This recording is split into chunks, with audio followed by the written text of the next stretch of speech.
যে আমার মেয়েকে 3 দিন হলো বাড়ি থেকে বাই করে নিয়ে গেছে। এমএলএ সাহেব, সে তো আমরা চেষ্টা করছি আপনার মেয়েকে সহি সালামত আপনার কাছে ফিরিয়ে দেওয়ার। তাড়াতাড়ি করেন এমএলএ সাহেব, তার আগে যে মেয়েটার পেটে বাচ্চা হয়ে যাবে। আপনারা যেভাবে দেরি করছেন। ওই বুকাচুদা, মুখ সামলে কথা বল, তুই চুপ করে থাক।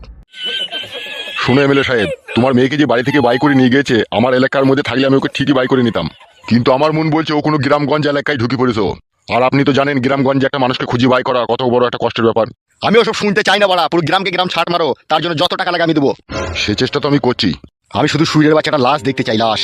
মেজবাবু গিয়েছিল এখনই পাঁচুর বাবার কাছে, ওনার স্ত্রী বলেছে নাকি এখনই থানায় দেখা করবে, তা উনি মনে হয় আসছে যত সম্ভব। ওকে জেলের ভিতরে হরি ঘাকতক দাও, তাইলে ও সত্যি কথা বলবে। এমএলএ সাহেব, আপনি আইনের লোক হয়ে কেন বেআইনি কথা বলছেন? আমি যদি পাঁচুর বাবাকে বেআইনি ভাবে থানার ভিতরে ভরে যদি ঘাকতক দিই, তাহলে কালকে আনন্দবাজার পত্রিকা হেডলাইন আমার নামটাই ছাপা হবে। তখন আমি মিডিয়ার সামনে কি জবাব দেবো? ওরা যখন আমাকে এসে প্রশ্ন করবে যে ছেলে অন্যায় করেছে, বাবাকে কেন পিটানো হচ্ছে, তখন তো তার কোনো উত্তর দিতে পারবো না।